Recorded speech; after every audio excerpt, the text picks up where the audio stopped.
Hi, I'm Jim. Welcome to the Unbound Performance Podcast, where we explore the world of sports and performance mindset training. And I'm Caroline. Each week we talk about the strategies, habits, and mental framework that help us to excel. Let's get into today's episode. Let's talk about Roger Federer. Yeah, let's talk about that when we talk about barbecue. Well, I assume this article is also from The Peak. Yes, it actually is. On The Athletic. I'm just staring at pictures and of it had to barbecue. do with his commencement speech at Dartmouth a year ago.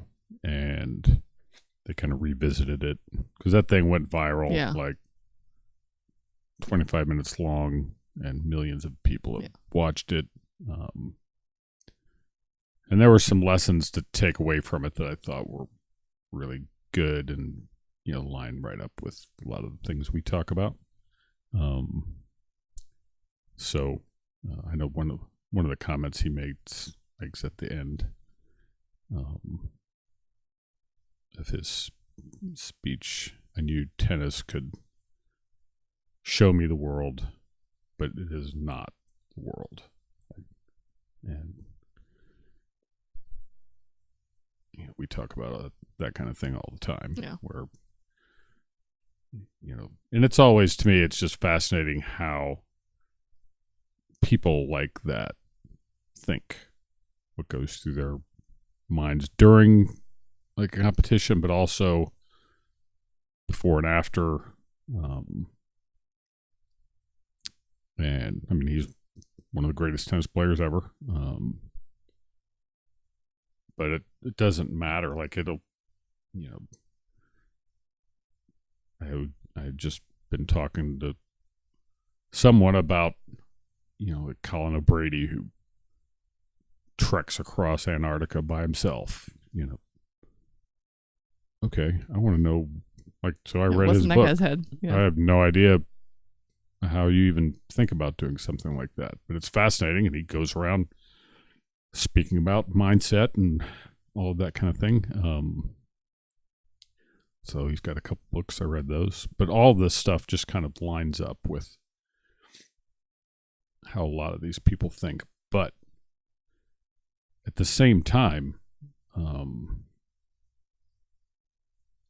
the notion that these events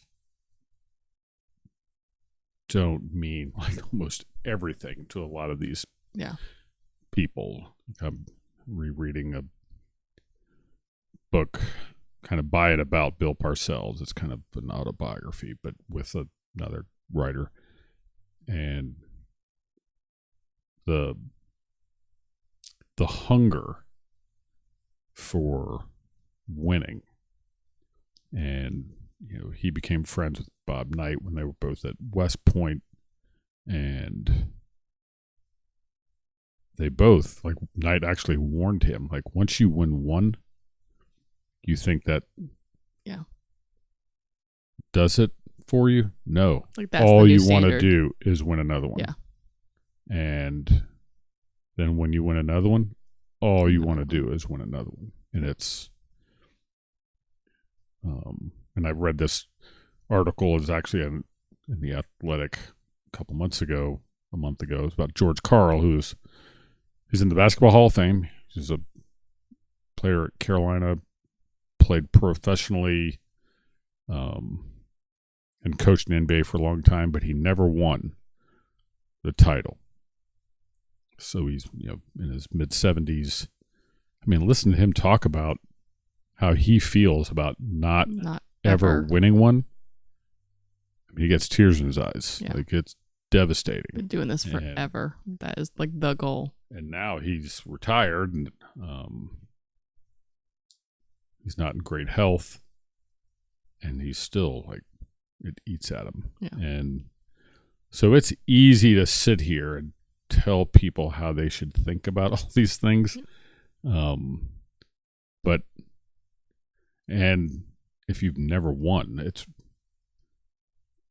that takes some real work to kind of square that and be able to move on and be okay with giving it everything you had. And I was talking about this yesterday to a friend of mine. And that's what he was saying the same. Like, you have to come to grips with the fact that you have no regrets about your effort level and engagement. And then whatever, because we don't control these outcomes as much as we pour into it. So to me, that's why all this stuff is so interesting, listening to how truly accomplished people think about what they have done, what they are doing, and whether they won to the level that they can be content with somehow or didn't. It was like the article opened about his opening, I guess that was the beginning of the speech. Yep. What percentage of the points, or the statistic was he played 1,526 single matches in his career, won almost 80%, hoisted 20 Grand Slam trophies, including Wimbledon, and a record 8 times. And then he says, I have a question for you. What percentage of those points do you think I won in those matches? And he said only 54%. And he goes on to say, like, you know, with all those stats that I listed off before, the 54%, it's like, well, you would have expected he won a whole lot more than just about half of the points he played. But the kind of lesson was like, when you lose every other point, when that's the average, you can't dwell on them, or else you absolutely won't end up with a, you know, record like he had of all those trophies and things that he won. If it was like, oh, well, you know what, I only win half my points, so. But like, how do you cluster those together, and how do you move through them when they happen? I think that was one of those, like, again, I always talk about from the outside looking in on professional athletes. On the outside looking in, we assume certain things about people, assume their ability to power through things, or assume their perception on their stats versus our perception on their stats, or things like that. And like, hearing someone talk about that, and he basically had to accept when you lose every other point, like, it's just, that's the game. Yeah, and he didn't start out being wired that way. Correct. You know, he really worked to come to grips with that, and then to train to be able to, like, all right, that point is over. It's just 1 point. Whether it was a great play, whether he won it or not, you know, and then, because the only point that matters is the one you have some agency in terms of influence, and that's this one.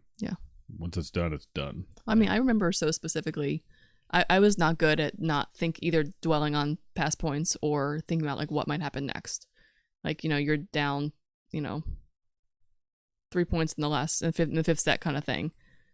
Like, they only have to, I would always play this game like, well, they only have to get one more, but we only have to get 3 more, and you know, well, we'd have to get, and I'm going through this whole thing, like, when I'm waiting for them to serve the ball to me. And, like, what good is that doing?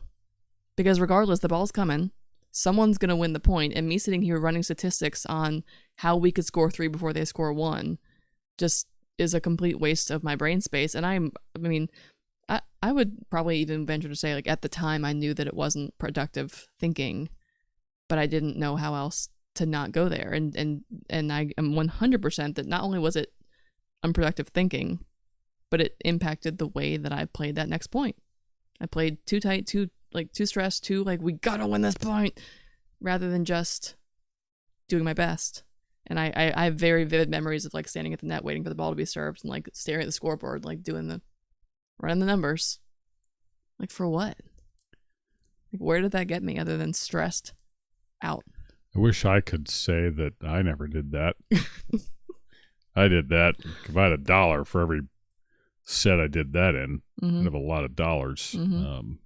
One, it takes all the fun out of it. All of it. 2, you're so distracted that it's impossible for you to be like right there and play as well as you can play at that point. I know when I was assistant basketball coach, and I would sit there and we would be ahead, and I'd be in my mind doing the math, like, how long would it take us to blow this 20-point lead? You know, things like that. And like, for what? Yeah, it's not. Well, I think we're going to prepare ourselves for the worst. I think it's one of those like defense mechanisms in a way of like either thinking you can control what happens, or preparing yourself for the worst and being, well, I knew it was coming, And I think that's one of those things that, like, again, proof in the pudding, like when you focus on the bad things, oftentimes the bad things happen. Well, and he says in this speech, negative energy is wasted energy.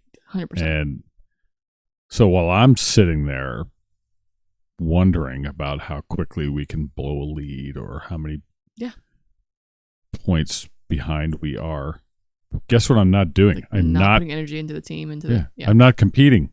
Right. Like, and that's if you, like, in his tennis example where, like, he won almost 80% of his matches but only 54% of his points. If you spend much time at all dwelling on the last point, what could happen in the coming points, what you are not doing is competing in this point. Right. And that's the whole point. Like, if we're playing, we should be in it, competing. That doesn't mean you're going to win every point or win every game, but you give yourself a chance to compete that way. Yeah. And it doesn't really matter what it is you're doing, but that's where, we all get so wrapped up in thinking about, what does this outcome do to me? Yeah. How does it affect me? How does it affect how people think of me? That, for me as a coach, was an enormous problem. Mm-hmm. When I coached teams, before we were like juggernaut, it was about what people thought of me. Then once we were winning, then it was like, well, we have to win all the time because we've reached this status and we have to keep it. That's what it was all about, what people thought about me and us, and that was just, it's not fun. Well, I remember, like, I don't even remember necessarily, like, it was a very unspoken, like, we all knew and felt it, but we didn't really talk about it much, but, like, everyone was under that pressure of maintaining that standard now of, like, what Gibbons volleyball was about, or what triangle volleyball, any of them, honestly, that at some point were all dominant in their own right. And I think even more when, like, not that you should dwell on it and talk about it, but even more when it's one of those, like, you're kind of internalizing this feeling that everyone's feeling that is a completely unrealistic feeling to begin with. It's like this like underlying, like, little vibration of bad vibes, if you will, for lack of a better phrase, that is just not going to be.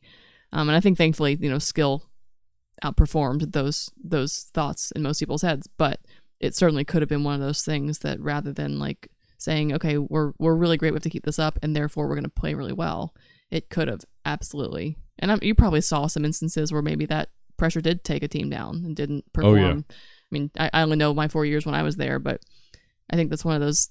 I was actually recorded myself for a reel yesterday. I haven't edited yet, but Jeff and my husband and I are both doing this. I'll call it a David Goggins inspired workout because his workouts are nuts. You ever watch them on YouTube? Oh yeah. Okay. Yeah, I've read both his books. I know you have. Yeah. He's so Jeff found these. Started watching him on YouTube and watching him. He would invite professional athletes to come do his workout with him, and you're watching them just, like, completely, literally vomit all over the floor because they can't stick with it.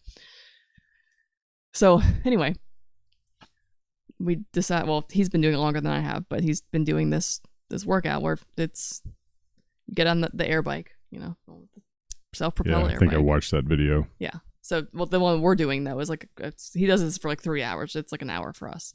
But we got on the air bike and it's like sprints, 30 seconds on, 60 seconds light for 12 minutes. Then you go on the stairs and you do these, like, you're scaling up the difficulty level at 3 minutes apiece with 90 seconds rest in between. And then you go do this silly, like, 100 push-ups, 100 full sit-ups, 100 air squats, 100 pull-ups. I don't do the pull-ups part because pull-ups are not for me. But it's one of those, and you basically just, this is the workout that you do. And he does that, David Goggins does that on, like, level 10. Like, oh yeah, that's the one I just laid out is what we as normal people are doing. He does that on a whole other level. But what I found myself, and, like, it's a pretty hellish workout because the first night that I tried it, I was like, I'm just gonna try to do 100 push-ups because I've maybe done 10 actual on my toes push-ups my whole life. Like, push-ups are not my jam either, so I do them on my knees. But still, 100 push-ups is 100 push-ups. It's a lot. But I found myself that I'm doing this workout. I've been doing it every day, and I was thinking to myself, like, it's one of those things that's like making me compete with myself in a way of like, I can either sit here and be like, damn, this is going to suck because I'm drenched in sweat. I got to take a full shower after, like, it's a whole thing. It ruins my day, for lack of a better phrase, in the sense that, like, I can't just come home and start getting to work. I have to, like, refuel, clean myself. It's gross. But when I'm on my way to the gym, rather than being like, what am I going to do today? Like, what do I feel like? What do I feel like doing? Like, this is the workout and this is what I do. And I've found that while it's a very regimented and repetitive type workouts, it's literally the same thing every day. I don't have that dreaded. I really dread the gym, but I have had plenty of drives there where I'm like, I don't know what I want to do today. Maybe I'll take it easy. Maybe I'll just walk for a bit and watch my show.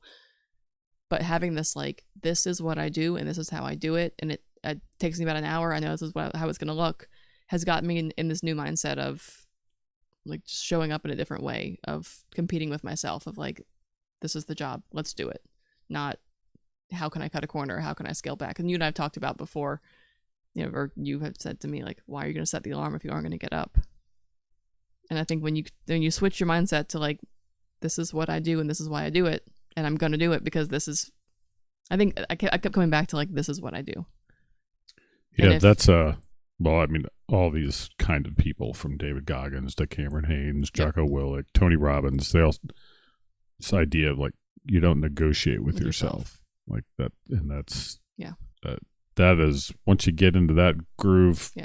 Well, I haven't had anything in my world in a while that has been like a completely non-negotiable. Now, like, listen, I could just say, like, forget, I'm not doing this. But since I like to work out and this fits something I do regularly anyway, it's created. I haven't had a sense of competition. I've tried to create it in my jobs, and my jobs are good. I've enjoyed my jobs, but, like, that competitive with myself, hard to do. It's hard to create. Yep. And it's been kind of fun. I'll only be doing it for like a week, but I'm finding it already has me in a different mindset for other things that are like, well, no, we're not gonna take the laundry out and put it on the counter. We're gonna take it out and we're gonna fold it and then we're gonna put it away. We're gonna, like, it's bleeding into other things that I'm typically like, oh, like, do it later. And yeah, I know he talks about one of the lessons in this speech: effortless is a myth, and that's, he was kind of somewhat famous for looking graceful and like it was effortless. And anybody who's ever looked effortless, lot of work went behind that. And it just speaks to just what you were talking about. Like, even preparing for the speech he gave at Dartmouth, he spent 6 months working on that speech. Like, it paid off. Like, and he knew, like, if I just show up there and start talking, one, it's a disservice to the people that I'm supposed to be helping. He went there because his agent was an alum and his daughter was graduating in that class. Like, that's not his standard. His standard to do it that way. Any other way than that way. Yep. So I thought that was one of the. I knew the 54% stat, but when I learned that he spent 6 months working on a 25-minute speech, that was, I don't know, that was really cool. Yeah. But it goes to show, like, there's a reason he won a lot. Yeah. And it's because that's the approach he brings to what he does. He wasn't effortless from day one. It just fell in his lap because it came easy to him. Like, you put in work to make it appear effortless to others. And he talks about, too, this whole idea of, like, you're talented and you're gifted. And I've listened to the speech more than once, but he said, not just like racket speed, that's talent, but guess what else is a talent? Discipline. And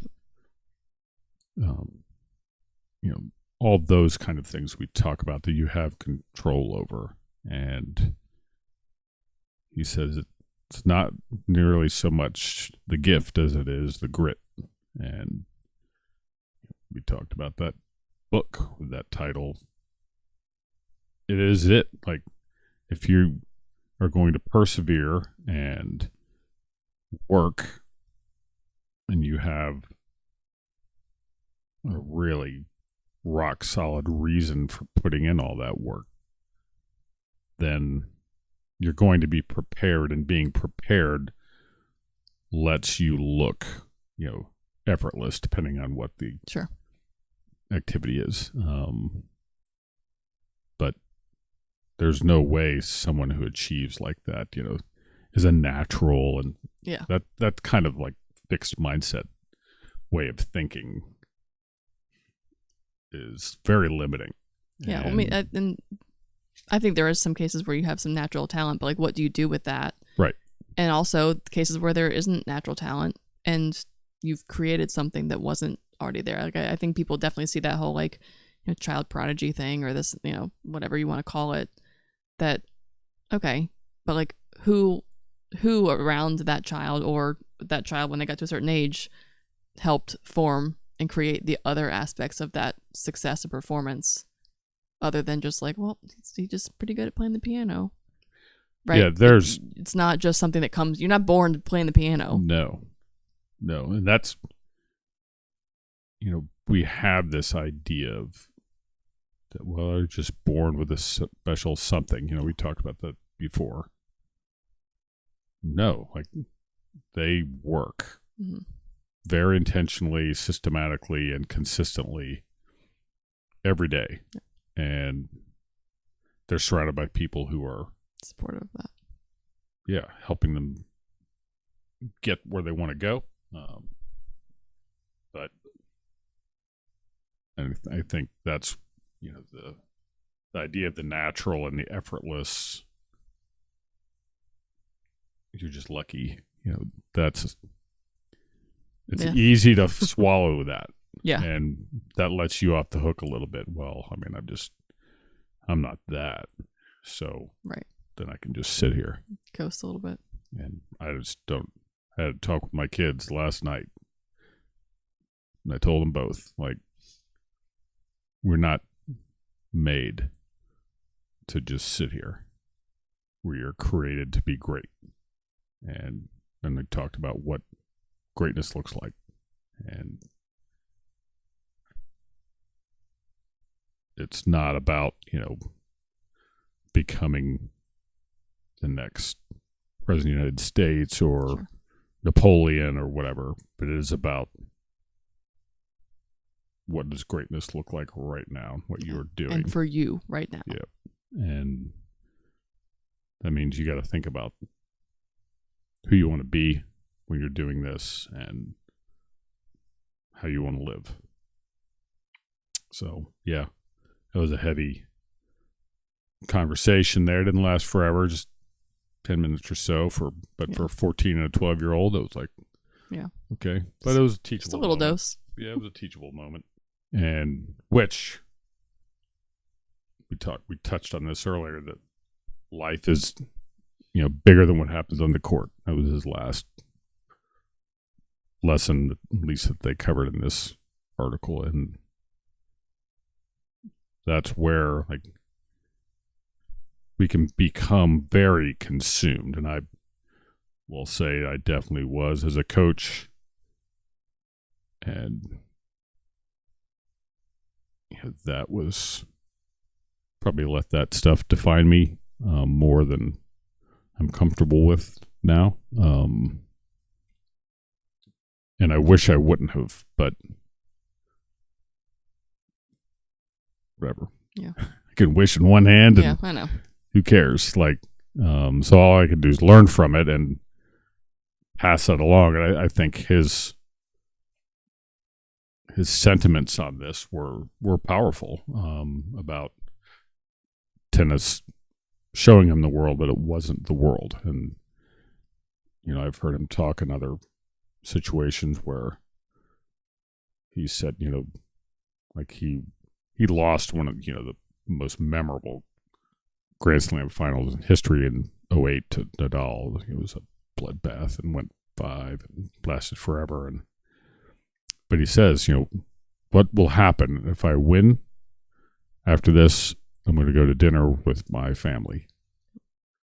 If I lose, I'm going to go to dinner with my family. And that takes work to get to that point where you're not just totally defined by the result. And if it's the one you want, guess what? Like, in minutes, you'll be thinking about the next one. Yep. And without a doubt. Or, if it didn't go the way you wanted it to, it just blows you apart. And then, or else it, you just get even more obsessed or Right. whatever, chasing that thing. And I just don't, I'm all about like crushing it right now, this second. And then, but at the end of that, there has to be some peace and satisfaction with, I crushed it a lot. Like I gave it everything I had really consistently. And that has to be, enough. And, but at the same time, like everywhere you turn, like the people that, we just had like the NBA finals finish up, like game 7. Yep. And, neither organization ever won a title in the NBA. The Pacers had won in the ABA, I guess. But for Oklahoma, bam, those guys will be able to sign their autograph and write 2025 NBA champions like forever. And the guys in the Pacers don't get to do that. Right. So it's easy to sit here and say, well, it's not that big of a deal. That's a big freaking deal. Yeah. But you've got to find a way to come to terms with it. And that just doesn't happen by accident. There has to be some higher purpose beyond that. Otherwise, you're just constantly chasing that. Yeah. And when I look back at like my career, especially specifically in college, which I will not get deep into that one because we've done that enough. But there are a lot of times that I look back and like I wish it had been different. But I also have evolved enough as a human to say, hey, you know what? I did my best with what I knew at that time. Right. And I'm okay with that. Like I can't be like, oh well, like what if I only knew then what I know now, I would have X, Y, and Z.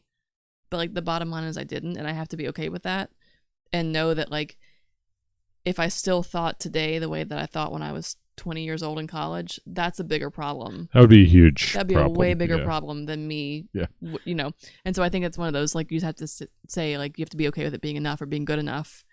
And rather than saying, oh, I wish I was better than at this, that, and the other, that was my experience, and I'm good with that because I wasn't any more then than I was, and this is where I'm at. So, like, dwelling too on that, looking back and saying, I wish things were different, or I wish I'd done something another way. For what? Well, or take my experience with it for what it was and be happy that I had it. It's just so difficult. Like, we've talked about this before. Like, you can be 4 years old and people are asking you, how many points did you score and did you win? Yeah. And so that is how we approach athletics particularly. So then you've got a situation like George Karl, who's in his mid-70s and ill. He looks back on his career with tears in his eyes. Yeah. A huge regret because he did make it to the finals sometimes and didn't win. And that is hard to... It's hard to tell him, like, well, you shouldn't feel like a failure. Right. But that would take a whole reframing of his life. Yeah. And I don't think he should feel like a failure. No. I mean, the guy was obsessed and he gave it everything he had, like, for But a lot easier for us to say than... But but that's where all along, if you don't have a better perspective, I guess, on that, then there's no way that without like really taking deep dive into it. And he talks about like he meditates and things like that now to help him deal, one, with the illness, but two, that kind of regret. But it was I don't know how I stumbled across that article because I missed it when it came out in May, but man, it was heavy. I mean, it's sad. Like, I haven't read it or frankly even know much about the guy, but it's sad to hear someone that dedicated that time and was probably very successful at what he did, with the exception of the title, which everyone thinks is the peak, and to think that he lives with this like horrible gut-wrenching regret it's a shame. Yeah, it was a very moving piece, but that's where I think Federer is fortunate that he has got a really good handle on how he should view this, what it all means, because he's done playing tennis. Right. He's still a young man. Yeah. And that's the other part of this life beyond the court. It's one is while you're playing, but two, okay, then what's what? Next? And I think everyone has to kind of figure that out for themselves, but you don't stop having a purpose. You don't stop having the ability to touch other people and help them just because your playing career is over. Yeah. And I think that's, we always talk about like this transcendent purpose, like a purpose beyond yourself, like that. That's what works. It's the only way forward, the only way home for people in that, for all of us, but particularly like when you're done doing what you've done your whole life when you're 40. Yeah. That's a lot of life left. Yep. And having to kind of repurpose that or point things in a different direction to find some meaning and peace with it is it's a challenge. It takes reflection and work. But I don't know. It was cool. I when I read that article, I listened to the Federer speech again. Nice. It's really impressive. I see why millions of people, well, I'm reminded, I guess, of why millions of people have watched it. Yeah. So good for him. He's not every time you turn around as someone of healthy role model, but I would certainly say he is one. We hope you enjoyed this episode of the Unbound Performance Podcast. Your support helps us continue to build our community. If you're enjoying this content, please like, subscribe, and share.